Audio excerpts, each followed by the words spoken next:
Chapter 3. An important myth about gynocentric communities to debunk. While most of the earliest human societies, such as those in early Sumeria, or at the Orkney Islands, Skara Brae, or among communities in the Teutonic area of Mexico, were more egalitarian, with the people having a more equal say, aka more democratic, in the structure and nature of their communities, so that most lived in similar homes, in similar conditions, consuming similar foods, and producing similar goods to sustain them. One myth we must confront about these more gynocentric cultures is that they lacked hierarchies. Possibly because so many androcentric archaeologists confer the term civilization on communities that demonstrate hierarchies, many feminist scholars have desperately attempted to prove that gynocentric cultures lacked hierarchies. But this belief is not only impossible to prove, but also improbable biologically. As a farm girl, I can report that even herd animals have hierarchies, which might not be evident to the unschooled observer. Every matron of a herd is looked to for guidance, especially in times of crisis, but she is also usually the first to put herself between her herd and danger.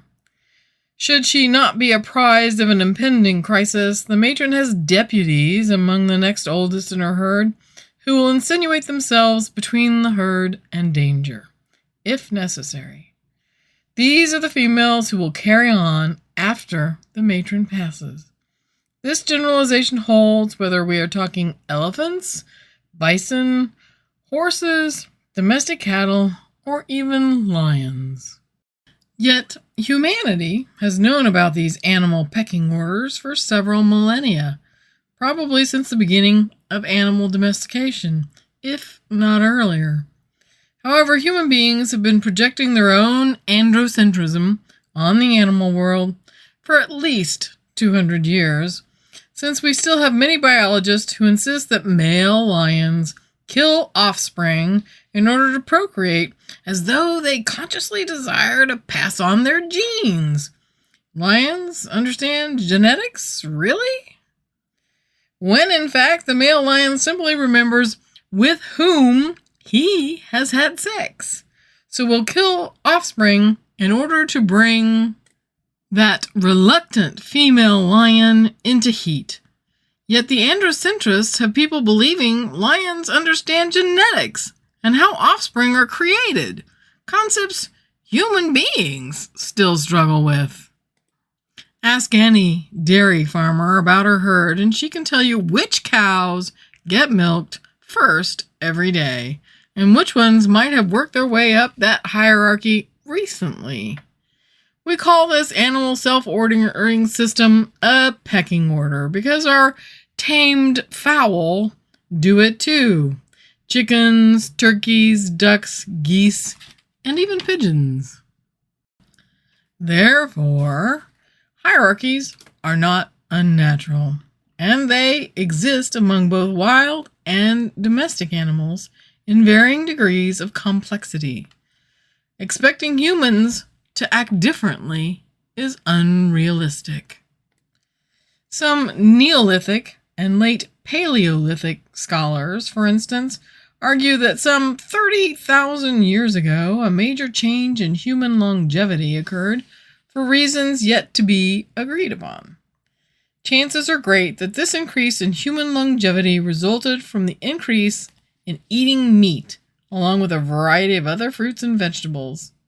This longevity created, for the first time in human evolution, a 3-generational family, so that grandmothers stuck around long enough to do babysitting, freeing up other younger women to do more work.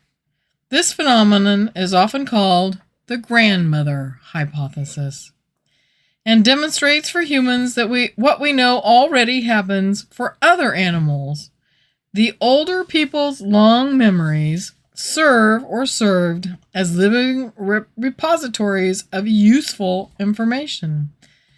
Many scholars attribute the population increase that occurs in the next 20,000 years to the fact that more experienced people lived longer, passing along their wisdom to new generations, which further enhanced longevity and reduced infant mortality, leading to gradual increases in population in many parts of the world, as well as freeing up more people to create more tools and artworks, as they are able to dedicate more time to experimenting with various mediums such as weaving and ceramics.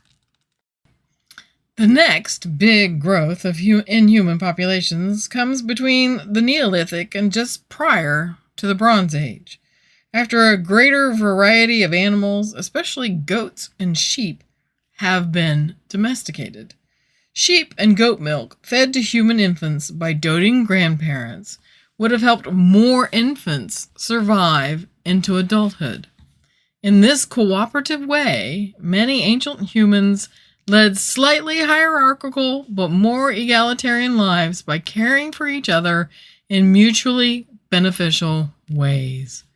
Margaret Mead famously observed that civilization began when some humans helped an injured human who had broken his leg heal from that fracture, a healing that would not only required physical assistance, but also sympathy and compassion. We all know that using one's hierarchical power to abuse others, either through overt violence or via threatened violence, simply for the sake of increasing that power, is inhumane. It is this abuse of hierarchical power that feminists want to erase. But this kind of might makes right abuse tends to come from androcentric and outright patriarchal cultures that seek to dominate their lessers. So it is important to note that natural female hierarchies are not usually designed to put others down, but to elevate those with experience and more knowledge by naturally having the younger animals look to the older ones for guidance in difficult situations, as well as to nurture the young and to protect the injured. In other words, human beings have been teaching the importance of respecting elders, nurturing the young, and caring for the ill for some time, just as many animals do. An elephant matron, for instance, can lead her herd hundreds of miles to find water or food, and that knowledge is vital to the herd's survival. The matron and her deputies will lead the way, all while taking care of the young, assisting the injured, and even remembering the dead as they pass their bones. Human beings are similarly gregarious by nature, meaning we work well together when everyone is of a mind to work together, rather than at odds with each other. Brian Hare and Vanessa Woods assert the most sophisticated social understanding, memory, or strategy will not facilitate innovation unless it is paired with the ability to communicate cooperatively with others. This friendliness evolved through self-domestication. According to Hare and Woods, it was not competition with others that gave rise to civilization, but cooperation and communication through group action, or what they call self-domestication. In essence, they argue, we domesticated or taught ourselves to be friendly and cooperative in order to make the shift from living in small bands of 10 or 15 individuals to living in larger groups of 100 or more. Our sensitivity to others allowed us to cooperate and communicate in increasingly complex ways that put our cultural abilities on a new trajectory. We could innovate and share those innovations more rapidly than anyone else, so that other human species did not stand a chance. While many androcentric archaeologists and historians love to argue that a clear hierarchy is necessary to achieve civilization and to develop culture, few explore what they mean, often insinuating that gynocentric cultures were not sophisticated enough to create much of anything, despite the evidence found from around the globe. Scholarly attitudes about hierarchy is an issue I will address more specifically soon. What we must acknowledge is that most human beings enjoy being around other people, as long as they are not feeling pressure to do something we do not want to do, or are not feeling the need to be elsewhere doing something else. However, human beings, like domesticated cats, tend to be relatively self-centered. We want to be comfortable, and if we are not comfortable for whatever reason, we tend to take our discomfort out on others, creating conflict. Various ancient cultures developed mechanisms to keep such self-centered behaviors in control. As Hans van Wees pointed out, shame was a useful tool to keep people in line when they exhibited socially unacceptable behavior. Of course, Van Wees was referring to how the warriors in the Iliad create a unifying force using shame. Solidarity is reinforced by fear of the criticism and ridicule for failing to fight and to support soldiers on their side, which would result in shame at losing reputation. Shame, however, has been a useful tool for most societies, especially as a form of peer pressure. The most common method of garnering support and of issuing approbation was through peer pressure, which humans still feel in modern times. I recommend you research the Asch conformity experiment if you believe you are above such influences. Psychologically, we humans feel the need to conform to a collective pressure, and most of us do so willingly, even unconsciously, even if we know that the collective idea is wrong. Do you have a bitter person in your group who keeps bringing the energy of the work down, making others miserable?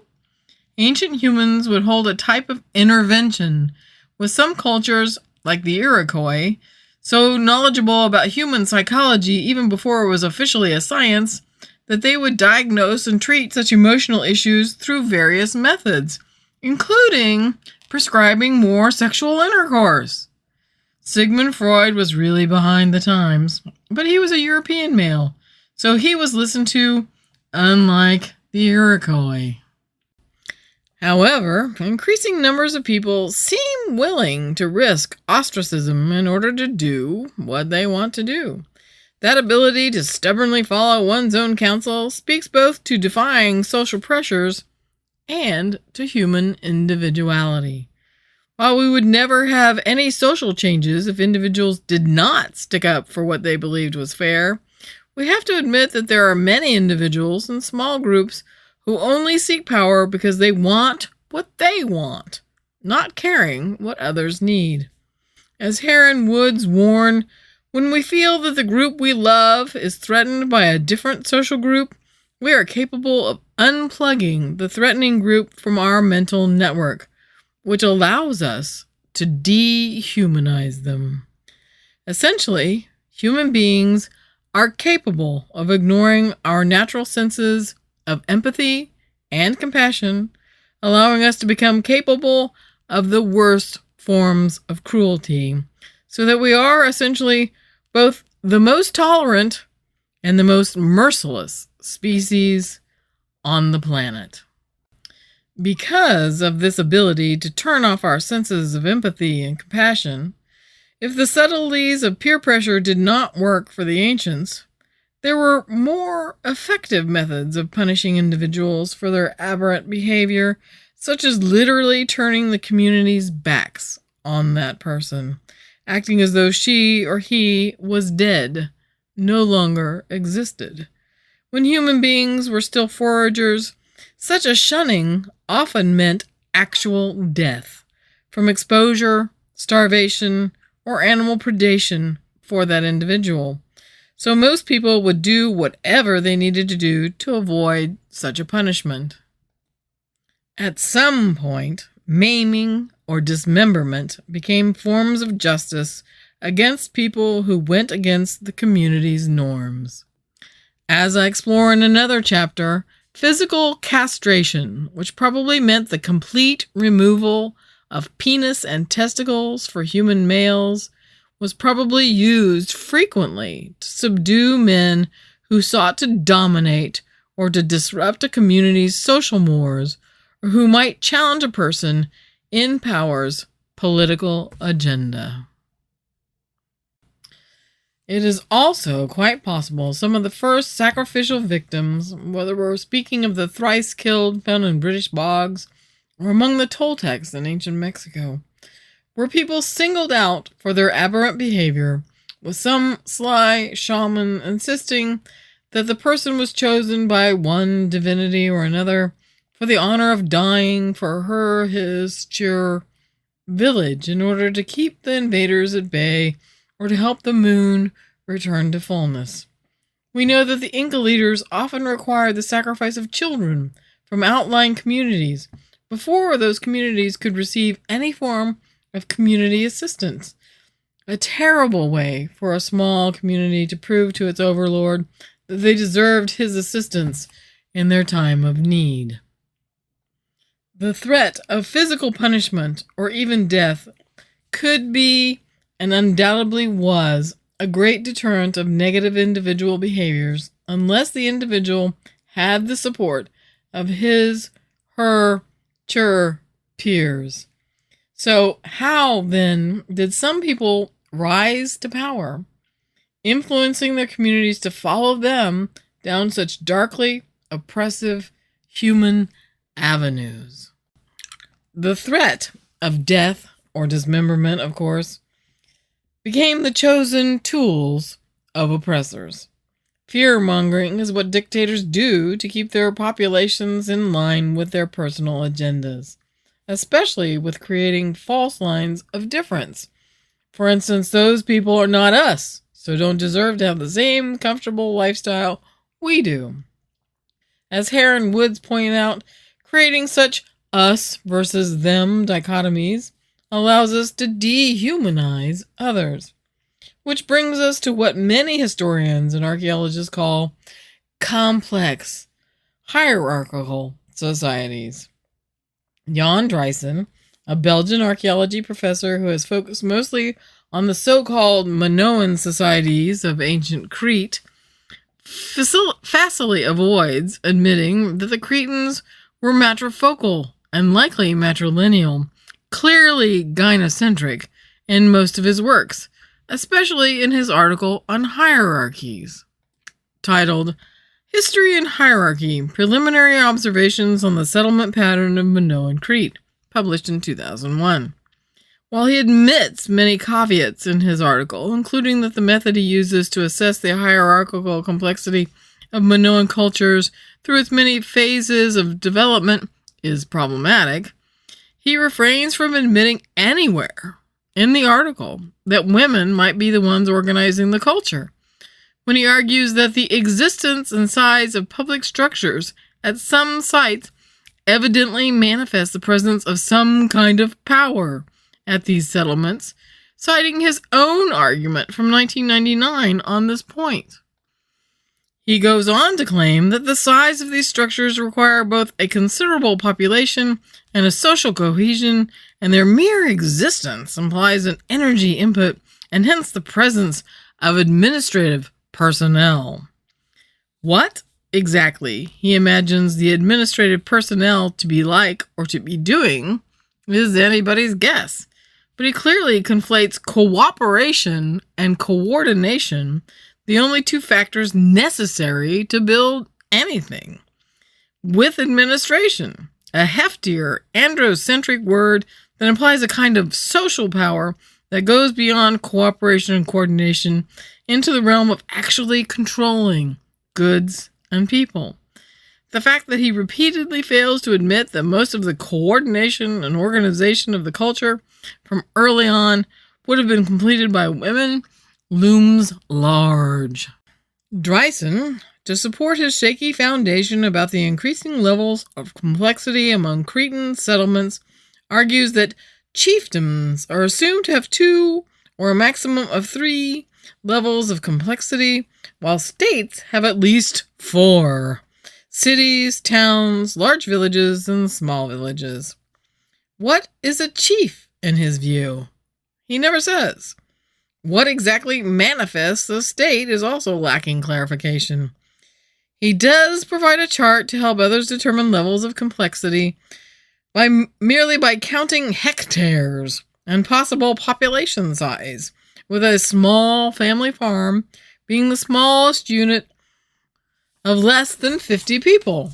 That's some family. And I grew up in a family with 39 people in the immediate family. Grandparents, parents, children included. He then uses European concepts to break down the rest of the community sizes into categories. A hamlet has 70 plus people. A small village has more than 250. A village has more than 600. A town has more than 875. A large town has at least 1,750. And a capital town has at least 6,250. While he cites sources for these numbers, most are being assigned rather arbitrarily in order to address questions often asked, but without actual examples of evidence. Having grown up in a town of less than 7,000 people, I am well aware that that particular small town, by today's standards, is the capital of its county. But I am also steeped in that county's history, knowing that other towns vied vigorously for the title of county seat. The other towns lost in the end, and their populations did plummet, but not just because their town did not become the county seat. Their populations plummeted because the railroads and highways bypassed those towns. So large entities outside my hometown, outside the county, and state even, have directly affected the county in which this small county seat is located. Similar possible external influences existed for Crete, as well despite it being an island in a very busy sea. But such factoring of outside influences did not enter into Dreisen's accounting. Dreisen admits, toward the end of his conclusions, that Crete, because of its insularity in the midst of the Mediterranean Sea, had developed a different type of territorial organization, perhaps largely ritually motivated, which reduced intra-insular tensions. This claim merely speculates that the Minoans had some sort of social method for mitigating conflicts between communities on the island. What is he omitting? The fact that a gynocentric culture, organized by women, whose cooperative instincts are often stronger than many modern-day men's are, could have coordinated the communities of their island much more efficiently than the androcentric cultures managed their own communities in other parts of the Mediterranean. I would absolutely love to see an androcentrist like Dreisen admit such a possibility. What we need to take from this discussion is the fact that women, too, recognize hierarchies among ourselves.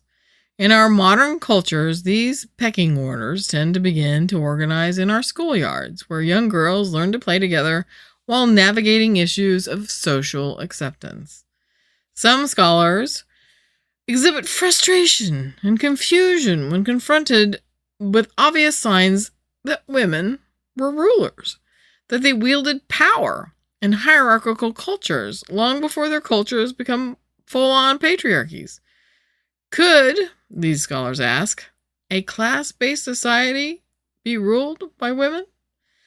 To be fair, many feminists' reading of ancient cultures push the idea that earlier societies, because smaller and less settled, were organized in more egalitarian social structures, which is verifiable by many means of measurement.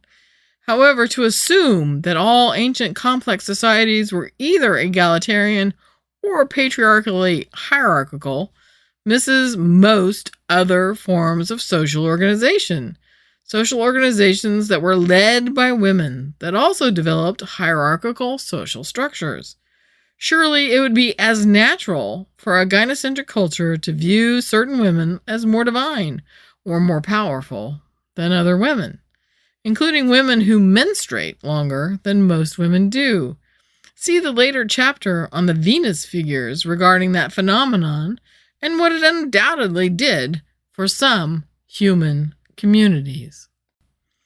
Because of patriarchal pressures to be the dominant person socially, though, this natural mammalian hierarchical tendency, which seems to come from a need by a few to control others or to always be first, can morph into sadistic cruelty by puberty, a time which also often means girls are limited by their parents, their peers, and their teachers regarding how they view other females, and what they as females in a male-dominated society can become as professionals in adulthood.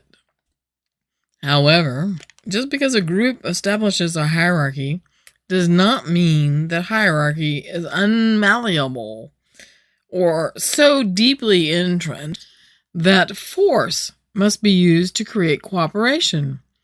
By learning to give and to take, to opportunely challenge or to side with one another, an egalitarian culture guided by women is just as productive, if not more so, than one guided by males who believe women are subordinate and must be kept subordinate to men, so uses fear and obstruction as its handiest tools.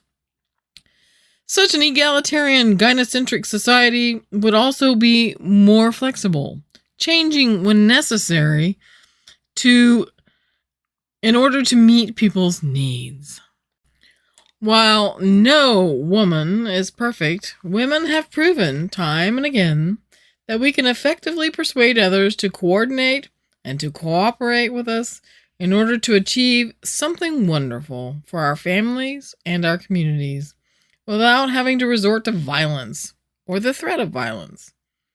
Recently, it has been noted that egalitarian countries led by women survive the COVID pandemic better than those led by men. Women often manage coordinating groups by drawing on our natural communal instincts to nurture, to draw out the best of others through care and consideration, instead of relying on competition or threats. Women, however, can be just as competitive as men.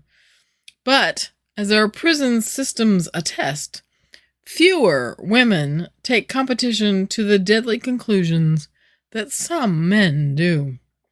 Think twice, however, about assuming a society is at a higher level of sophistication if it must rely on violence to maintain control.